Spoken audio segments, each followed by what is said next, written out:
Isang malakas pong palakpak para sa ating Panginoon. Mas malakas po para sa ating Panginoon. Hallelujah! Ngayong hapon po ay darako na tayo sa salita ng ating Panginoon. Nabasa na po yung ating pong teksto kanina sa aklat ni Dr. Luke, chapter 19, verses 1 and up to 10. The theme that I want to speak to you this afternoon, when grace stops under your tree. Kapag huminto ang biyaya ng Diyos sa ilalim ng iyong puno. Ang kwento pong ito ay hindi po lingid sa atin. Ito po is about Zacchaeus. And the story of Zacchaeus is more than the story of a short man climbing a tree. It is the story of divine grace. It is the story of personal salvation, and it is a story of radical transformation. Si Zacchaeus po ay umakyat sa puno ng sycamore tree na inaasahan niya na makikita niya ang ating Panginoong Jesucristo.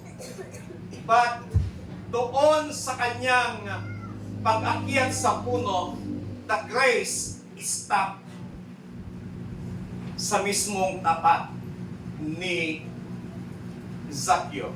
And when the grace stopped, a sinner was called, a heart was changed, and a salvation entered into a home.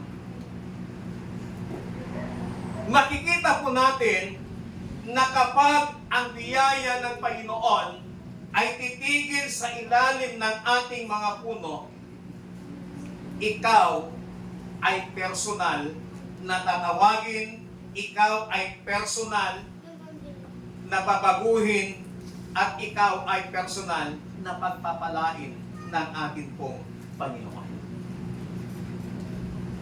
But what grace does when it stops under our tree?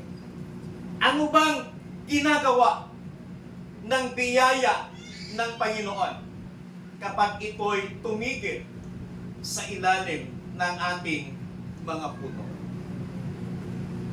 Sa hapon pong ito, maghahayag po ako sa inyo ng ilan sa mga impact of grace when it stops under our tree.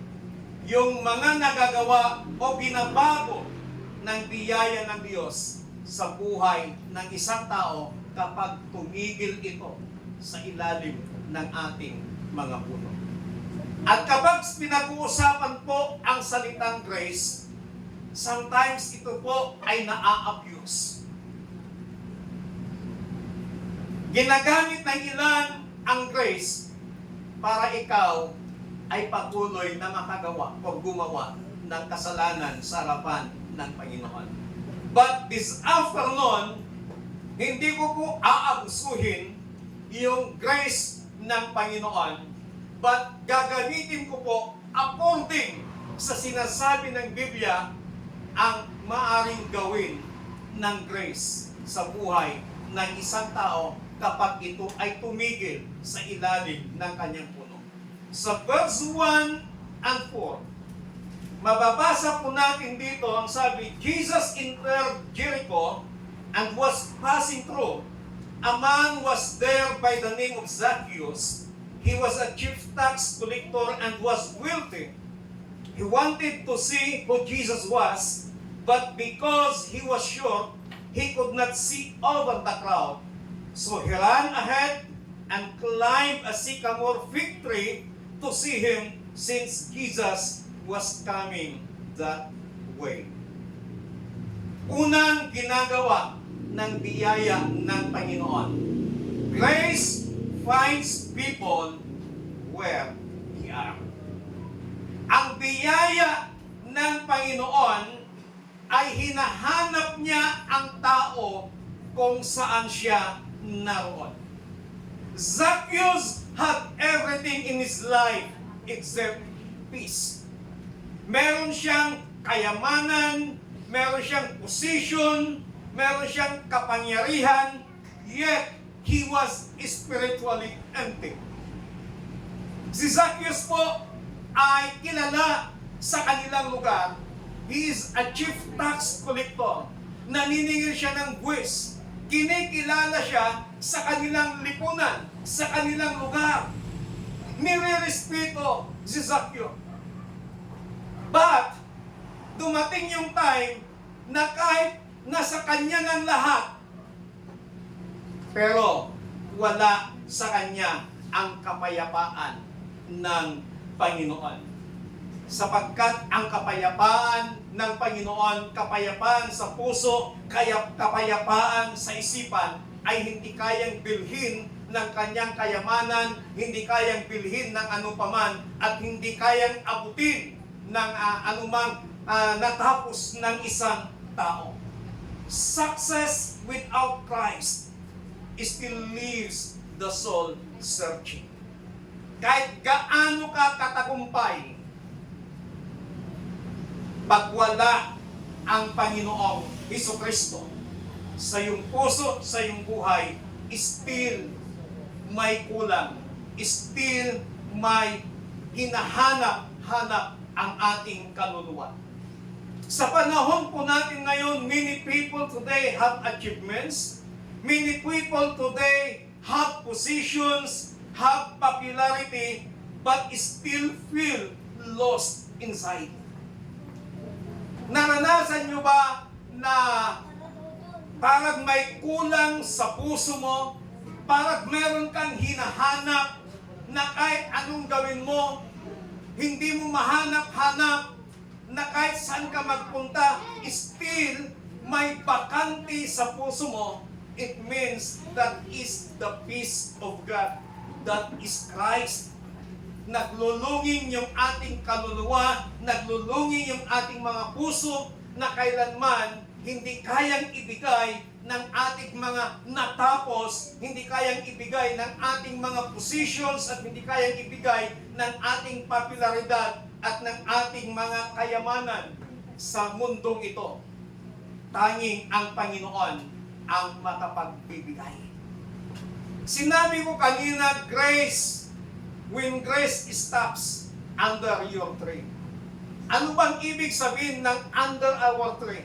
The tree represents human hiding places. Sa panahon natin ngayon, napakainit. Pag pupunta ka sa kabukiran, hahanapin mo punong kahoy. Gusto mong sumilong dahil sa ilalim ng punong kahoy, nagbibigay ng lilim, nagbibigay ng ginhawa sa ganitong panahon ng tag-init. But kakaiba si Zacchaeus. Zacchaeus climbed the sycamore tree. Umakyat siya sa sikamuro. At yung punong kahoy na ito ay punong-puno ng tinik. Hindi niya inalintana yung tinik ng punong kahoy. Bakit siya umakyat doon sa puno ng sycamore tree? Because he was small. Maliit si Zacchaeus. Ang height ni Zacchaeus ay 3 feet. Sino bang may height dito ng 3 feet? Maliit si Zacchaeus. Ang sabi ng Biblia, he was small. Pandak, hindi niya sinabing unano, kundi pandak. Si Zacchaeus, dahil mababa lang yung height niya, 3 feet lamang yung height ni Zacchaeus. Umakyat sa puno si Zacchaeus because he was blocked by the crowd. Naharangan siya sa dami ng tao. Ang umakyat si Zacchaeus sa puno ng sycamore tree because of his desperation to see Jesus. Nung mabalitan ni Zacchaeus na si Jesus ay papasok sa Jericho at dadaan sa kanilang lugar, nagkaroon ng pagnanais, nagkaroon ng kasabikan si Zacchaeus na makita kung sino itong Jesus nito. Lumabas siya sa kanilang tahanan.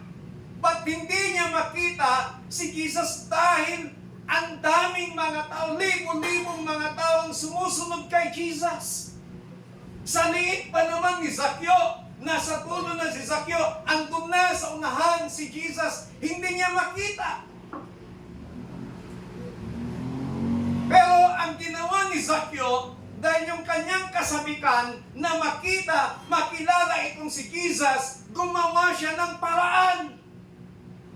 Kaya dito nagmula yung kasabihang, pag ayaw, maraming dahilan. Pag gusto, may paraan. Si Zaccheo, alam niya hindi siya makakasingit. Pero pinagmasdan ni Zaccheo, saan patungo si Jesus, saan patungo yung mga tao. At nung makita ni Zaccheo na tadaan sa bandang kanan, liliko sa kanan si Jesus, ang ginawa ni Zaccheo, gumawa siya ng paraan para maunahan niya sila. At nung makita niya yung isang puno ng sikumoro, siya'y umakyat dahil alam niya na doon mismo bababa o dadaan ang ating Panginoong Hesukristo. At nung hindi nga nagkamali si Zaccheo, pagkatapat ni Jesus sa puno ng sycamore tree na inakyat ni Zaccheo, tumingala si Jesus. At ang sabi niya, Zacchaeus, hurry up, come down. Madali ka, bumaba ka. I must stay in your house today. Tutuloy ako sa iyong tahanan ngayon. Now our theme is, when the grace of God stops under our tree. Spiritually, the tree symbolizes pride. The tree symbolizes insecurity. The tree symbolizes shame. The tree symbolizes loneliness. The tree symbolizes religion. The tree symbolizes success. The tree symbolizes hidden sin. The tree symbolizes brokenness. And the tree symbolizes emptiness. Doon tumigil si Jesus. At nung makita ni Jesus, tumingala siya. Pinabababa niya si Zaccheo. Mga kapatid, kaibigan, yung biyaya ng Panginoon tumitigil sa atin if we have pride in life. Yung biyaya ng Panginoon tumitigil sa atin if we have insecurities. Yung biyaya ng Panginoon tumitigil sa atin if we have shame. If we have loneliness. Kasi gusto tayong abutin ng biyaya ng Panginoon. Gusto niyang abutin ang ating mga kahinaan. Gustong abutin ng biyaya ng Panginoon yung ating mga brokenness. Gustong abutin ng biyaya ng Panginoon yung ating mga emptiness, yung ating mga loneliness sa ating mga buhay. Kaya ang sabi niya kay Zaccheo, Zaccheo, bumaba ka riyan. At makikita po natin because of hungerness for Jesus ni Zaccheo, he overcomes obstacle. Despite embarrassment, Zacchaeus climbed anyway. Hindi na niya inisip kung anong sasabihin ng tao. Itong mayamang taong ito. Itong nirerespetong taong ito. Ibinaba ni Zaccheo ang kanyang pagkatao, ibinaba ni Zaccheo ang kanyang sarili, makita lamang niya kung sino itong sinasabi nilang Jesus. Grace finds people where they are. Nasa taas ng tree ng sycamore si Zaccheo. But Jesus stopped there. Hinanap niya si Zaccheo. That is the grace of God. Pangalawa na ginagawa ng grace. Sa verse 5, ang sabi po dito, when Jesus reached the spot, He looked up and said to him, Zacchaeus, come down immediately. I must stay at your house today. Grace stops for the individual. Ang biyaya ng Panginoon tumitigil para sa individual na tao. Jesus stopped intentionally. Hindi aksidente ang pagtigil ni Jesus doon sa ilalim ng sycamore tree. But intentional na huminto doon si Jesus. Kasi tuminga na siya. Alam niya na andon si Zaccheo. Jesus was surrounded by crowds. Yet, He stopped for one man. Tingnan ho natin na libo-libong mga tao ang nakapalibot kay Jesus. Pero hindi niya hinintuan itong mga libo-libong mga taong sumusunod sa Kanya. Isang tao lang ang binigyan niya ng pansin. That is Zacchaeus.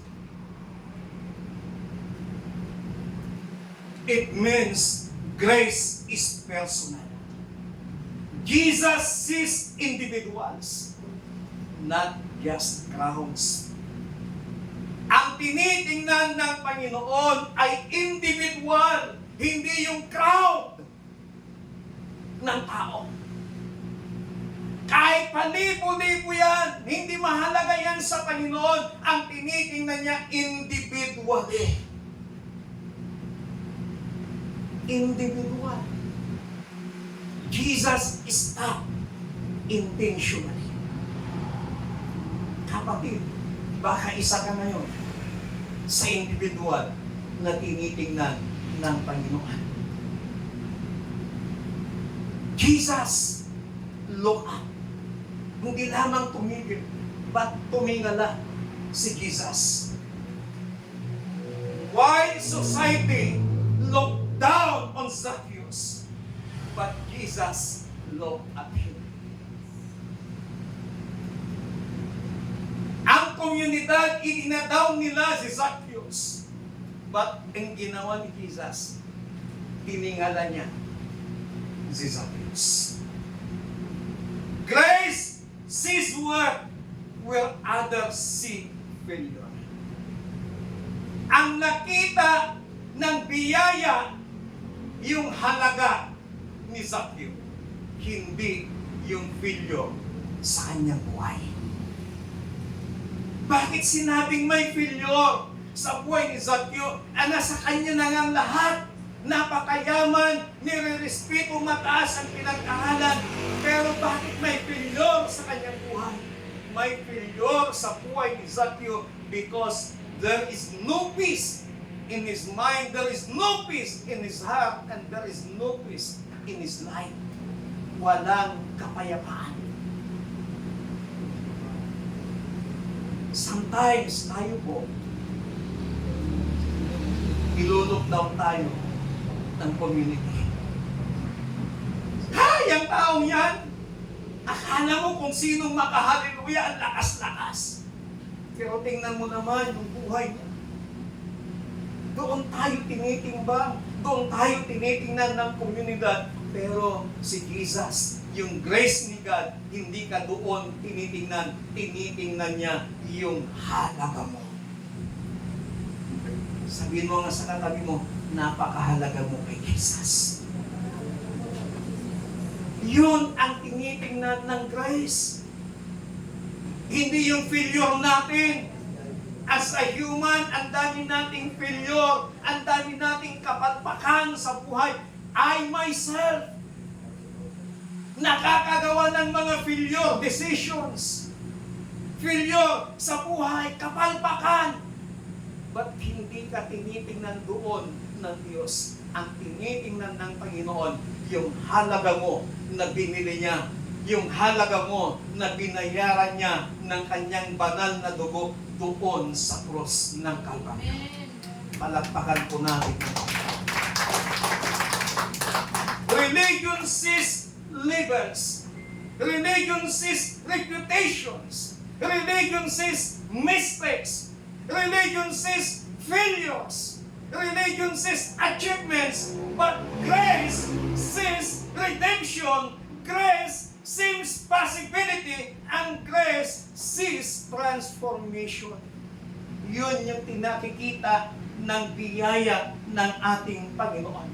Kaya nung makita niya yung halaga ni Zacchaeus, Jesus called him by name. Hindi sinabi ni Jesus, "Hoy, lalaki, bumaba ka." Hindi niya sinabi. But tinawag siya ni Jesus sa kanyang pangalan. God knows us personally. God knows you personally. He knows your struggles. He knows your wants. He knows your sins. He knows your desires. Yet, He still call us our name. Kilala tayo ng Panginoon. Even our name, kilala ng Diyos. Alam ng Panginoon yung mga pangalan mo natin. Kaya pag tinawag ka ng Diyos, tatawagin ka niya ayon sa iyong pangalan. Hindi sa palayaw mo, kundi sa pangalan mo. Anong sabi niya sa book of Isaiah? I call them by their names. Tinawag ko sila sa kanilang mga pangalan. Kanino sinasabi ng Diyos yun? Sa mga Israel. And we are the spiritual Israelites. Kabilang tayo sa lahi ng mga Israel, kaya kabilang tayo sa tinatawag ng Diyos ng ating mga pangalan. Pag ang nakikita man ng kapitbahay mo, nakikita man ng kabarangay mo, ang iyong mga failures, ang iyong mga kapalpakan sa buhay, kapatid, huwag kang mag-alala dahil hindi yun ang nakikita sa iyo ni Jesus. Ang nakikita sa iyo ni Jesus, ang halaga mo sa Kanya. Itago man natin ang ating may struggles. Itago man natin yung ating mga sugatang puso. Itago man natin yung mga kasalanang ginagawa natin. Itago man natin yung mga desires. But still, God knows us. Wala tayong pwedeng itago, wala tayong pwedeng isikreto sa Panginoon. Kilala tayo ng Diyos. Pangatlo na ginagawa ng grace. Sa verse 5 and 6. When Jesus reached the spot, He looked up and said to him, "Zacchaeus, come down immediately. I must stay at your house today." So he came down at once and welcomed him gladly. Grace calls us down. Ang biyaya ng Panginoon, tinatawag niya tayong magpakababa. Ang sinasabi ng Biblia, ang nagmamataas ay siyang ibababa at ang nagpapakababa ang siyang itataas ng Panginoon. Mga kapatid, hindi po masama Nakainin yung pride. Masarap po yung pride. Kainin po natin minsan yung ating pride. Magpakababa tayo sa ating Panginoon. Amen. May tatlong magkakaibigan. Ang tatlong magkakaibigan ito galing sa isang probinsya. Ninanais nilang makarating ng Manila. Kaya lang, papaano sila makarating? Wala silang alam na Tagalog. Ang sabi ni Pedro kay Juan at sa Kanipulano, dapat bago tayo pupunta ng Manila, dapat matuto muna tayong magtagalog. Magkita-kita tayo after 2 days or 1 week. Saka tayo mag-usap-usap muli. After 1 week, nagkita-kita sila. Sabi, nagmayabang sila. Yes, may alam na akong Tagalog. Ang sabi ni Pulano, ako rin. Ang sabi ni Pedro, ako rin.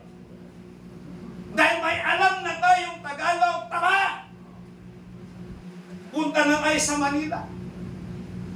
Bumili sila ng ticket ng barko. Sumakay sila. Pagbaba nila doon sa pier ng Manila, mayroong pinagkakaguluhan. Ang tatlong ito lumapit. Nakita nila may pinatay. Nilapitan nung tatlo. Nung pinatay, yung nakapatay, tumakbo na. Biglang dumating ang mga pulis. Ang sabi ng pulis, sinong pumatay? Ang sabi ni Pedro, kaming tatlo. Kasi yun ang alam niyang Tagalog, kaming tatlo.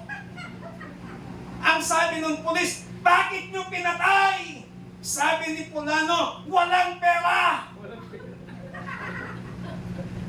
Ang sabi ng pulis, kung gayon, mabubulok kayo sa bilangguan. Ang sabi ni Juan, lalong mas mabuti. Pagdating nila sa kulungan, nag-iyakan sila. Yung alam nilang kaunti, ipinagyabang nila, yun yung nagpahamak sa kanila. Kaya mayroon tayong kasabihan, little knowledge is dangerous. Kaya ang gusto ng Panginoon sa atin, maliit man yung knowledge, malaki man yung knowledge natin, still come down, magpakumbaba pa rin sa harapan ng ating Panginoon. Amen.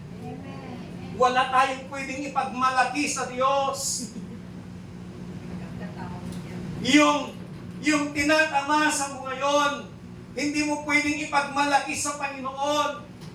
Yung position mo ngayon, yung narating mo ngayon, hindi mo pwedeng ipagmalaki yan sa Panginoon dahil at the twinkling of an eye, pwedeng baliktarin yan ng Panginoon kapag ikaw ay nagmayabang sa harapan ng Panginoon. Grace. To receive the grace of God, pride must come down. And Zacchaeus had to leave the tree. Kailangang iwanan, kailangang lisanin ni Zacchaeus yung puno ng sycamore tree. Kailangang lisanin, kailangang isuko ni Zacchaeus yung kanyang position, yung kanyang kayamanan, yung kanyang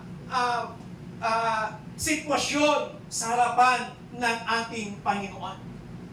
We must come down from our self-righteousness. We must come down from our pride. We must come down from the hiddenness, mga lihim na kasalanang ginagawa. We must come down with the self-sufficiency na alam natin sapat na yung ginagawa natin, alam natin na pakiramdam natin, okay na yung ginagawa natin.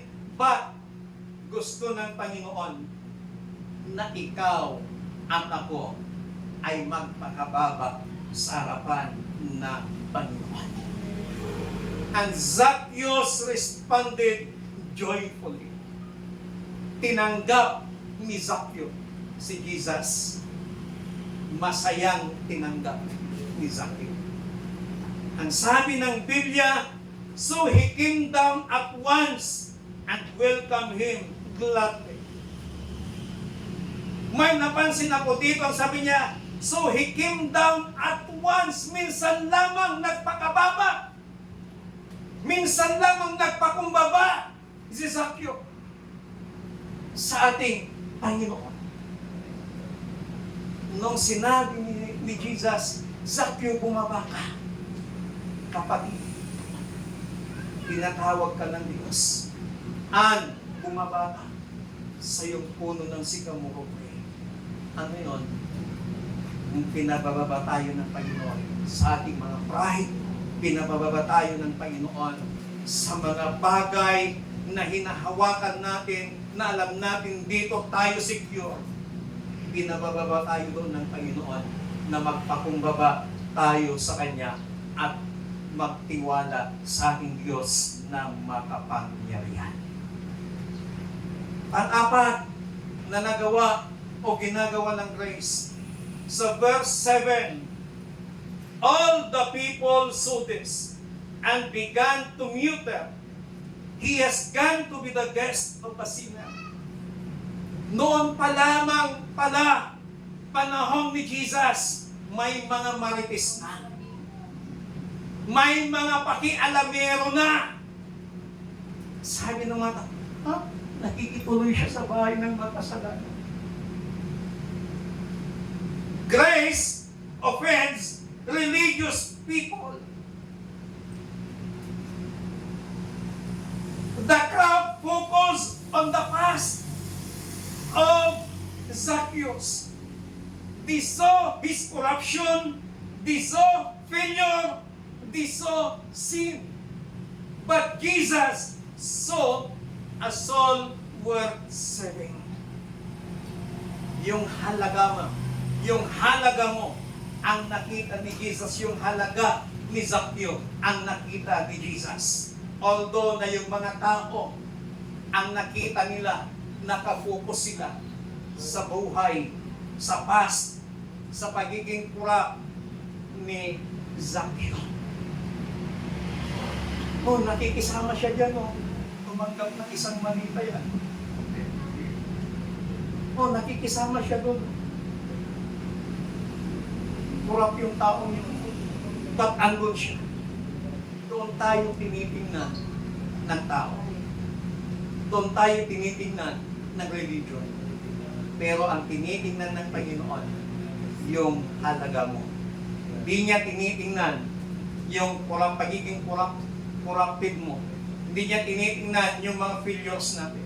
Hindi niya tinitingnan yung kasalanan natin. Ang tinignan niya, yung halaga mo, yung halaga natin sa Kanya. Doon tayo tinitingnan ng Panginoon. And grace breaks human barriers. Pinasag niya yung pananaw ng mga tao nasa paligid nila. Panglima na ginagawa ng grace. Sa verse 8, but Zacchaeus stood up and said to the Lord, Look, Lord, here and now I give half of my possessions to the poor. And if I have cheated anybody out of anything, I will pay back 4 times the amount. Grace transform lives. Ang biyaya ng Panginoon nagbabago ng buhay. Wala pang sinasabi si Jesus. Nung tumuloy na si Jesus sa bahay ni Zacchaeus, wala pang sinasabi si Jesus, pero si Zacchaeus nagsalita, Panginoon, narito ako. Kung meron man akong nadaya ninuman, ibabalik ko ito ng ika-4 na beses. Kung dinaya ni Zacchaeus ang isang tao ng 1,000, ibabalik niya 5,000. Bakit? 4 times niyang ibabalik yung 1,000 dinaya niya plus yung 4,000. Wala pang sinabi si Jesus, but because of the grace is stopped under the tree of Zacchaeus.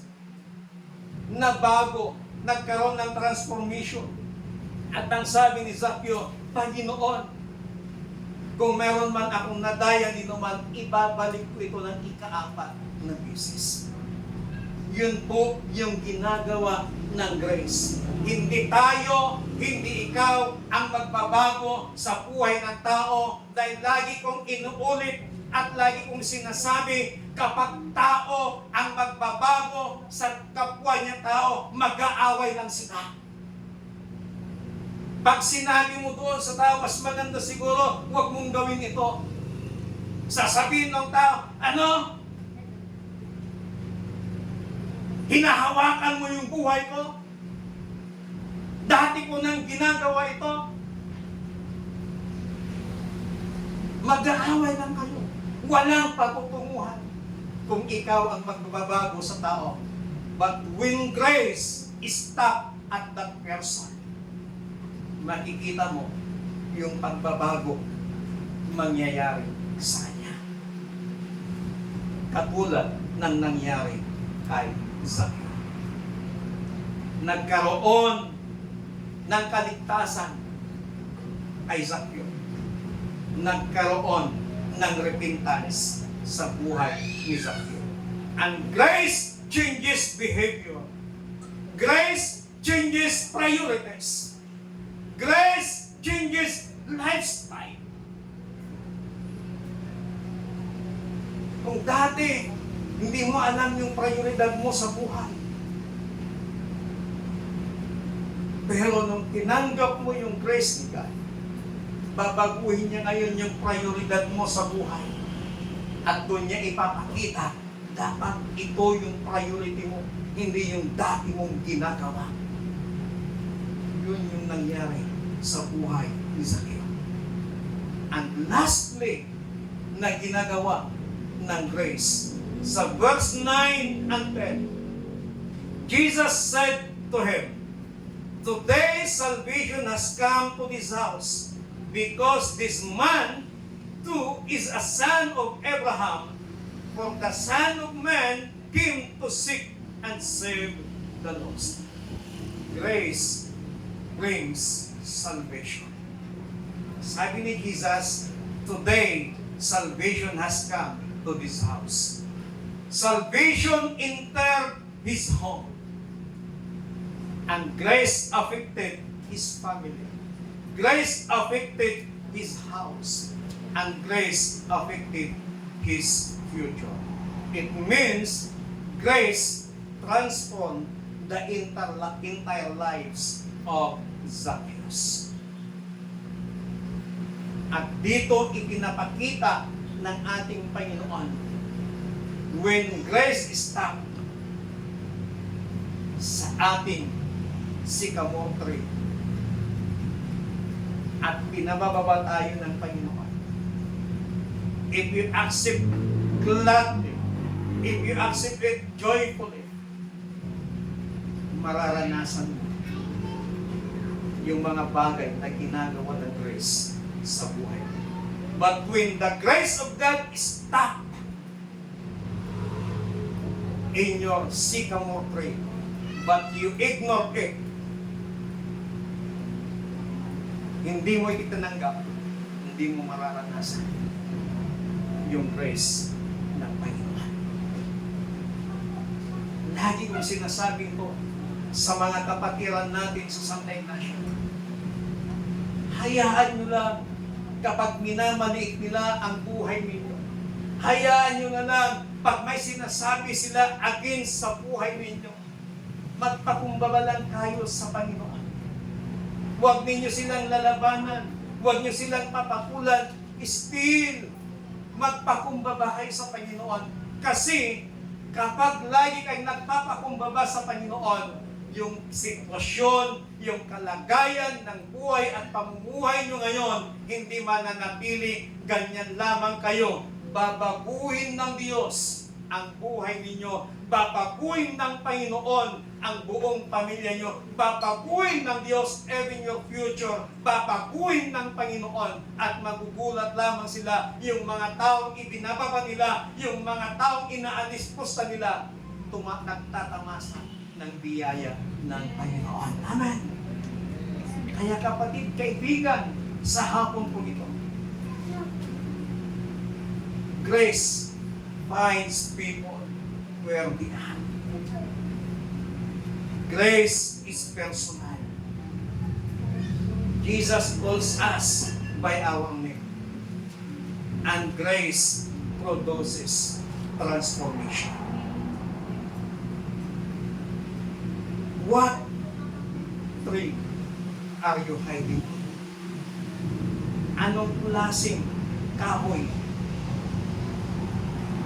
ang yung pinagkatago? Is it pride? Loneliness? Brokenness? Hidden sin? We need to come down to God. When Zacchaeus climbed the tree, umaasa na makita niya si Jesus. But grace stopped beneath his tree. And in one moment, shame became acceptance. Greed becomes generosity. Lostness became salvation. And the same Jesus still walks through our lives today. And perhaps today, grace is stopping under your faith. Hiniling ko po na tayong lahat ay tumayo.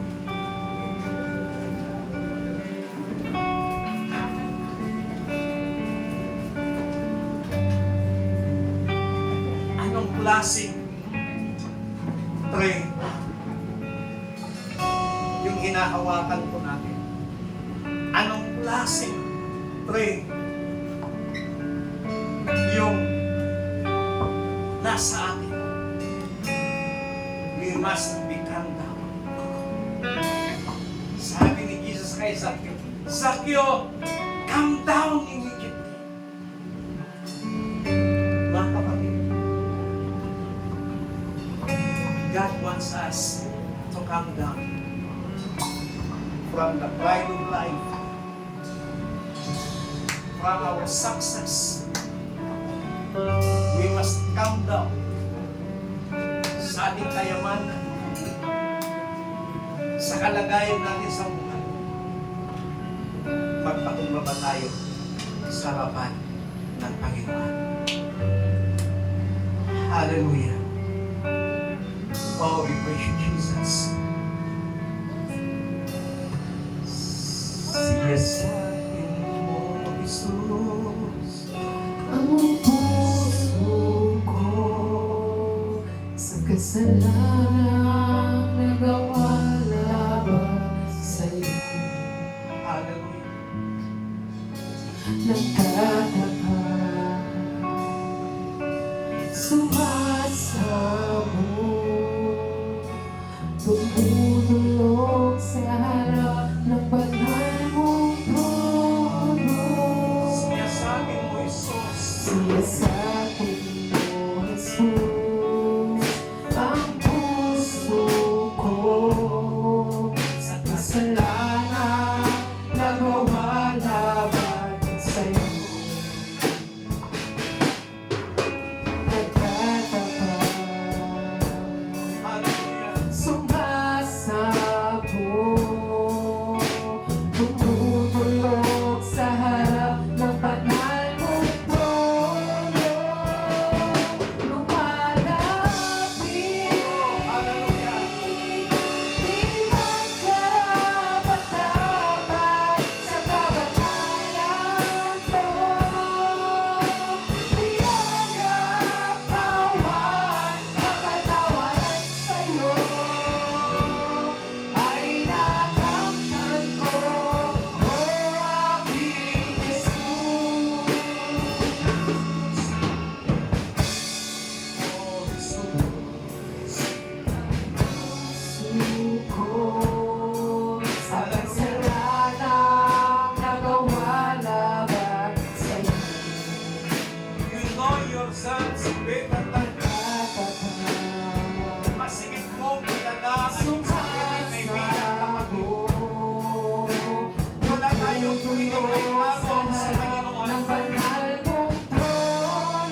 hapong ito, hayaan po natin na basagin ng Diyos ang ating mga pride upang tayo ay magawang magpakumbaba sa harapan ng Panginoon.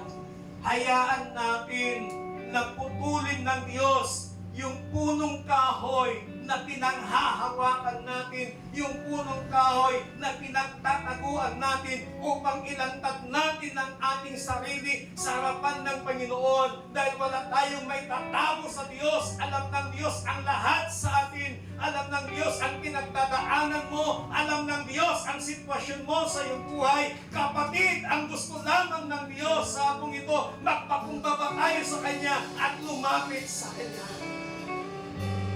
Yan ang biyaya ng Panginoon. Hinahanap niya individually ang tao kung saan sila naroon.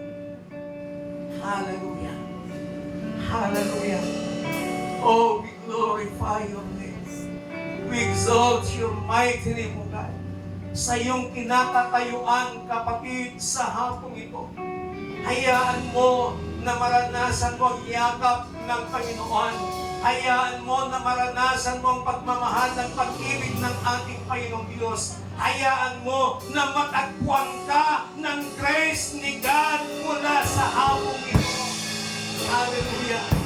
At kapag natagpuan ka ng grace ni God, kapatid, don't ignore it. Tanggapin mo ito ng may kagalakan sa iyong puso. Hallelujah. Hallelujah. Hallelujah. Panginoon, sa hapong ito, thank you for the grace na tumigil sa ilalim ng aming mga puno. Panginoon, sa hapong ito, basagin mo ang aming mga pride of life. Basagin mo yung mga pride namin sa aming mga buhay. At tulungan mo kami na magpakumbaba lagi sa iyo, Panginoon. Sa buhay, wala kaming pwedeng ipagmalaki. Sa buhay, wala kaming pwedeng ipagmayabang sa iyo, Panginoon. Sa buhay, sa kaunting kaalaman na aming nalalaman, Panginoon, hindi namin pwedeng ipagmalaki ito. Yung kakayuan namin sa buhay, hindi namin pwedeng ipagmalaki ito, Panginoon. Kundi, kapag kami umaangat sa buhay, tulungan mo kami na lagi kaming nagpapakumbaba sa inyo, Panginoon. Lord Jesus, sa hapong ito, alam mo at batid mo ang kalagayan, ang sitwasyon, ang pinagdadaanan ng bawat isa. Kung meron mang mga may struggles dito, kung meron man, Panginoon, na may mga sugatang puso ngayon, kung meron mang mga may brokenness, kung meron mang mga may loneliness sa hapong ito, Panginoon, Lord, ang aking panalangin, ang iyong kasapatan, ang iyong biyaya, katagpuin niya ang lahat ng mga ito. Mula sa oras na ito, lalabas kami sa aming place of worship na ito. Uuwi kami sa aming matahanan, Panginoon. Yakap-yakap at taglay-taglay namin ang iyong biyaya sa aming mga buhay. Salamat po, Panginoon, dahil hindi mo tiningnan, hindi mo tinitingnan ang aming kapalpakan sa aming mga buhay. Ang tinitingnan mo ay yung halagan namin sa iyo. Thank you for the grace na tumigil, huminto sa aming mapunong kahoy, Panginoon. Salamat ng marami. Holy Spirit, continue to touch the lives of everyone mula sa oras na ito. Thank you, Lord. Thank you, Jesus. We give you all the glory, honor, praises, and thanksgiving. In Jesus Christ, mighty name we pray. Amen. Palakpakan po natin ang malakas na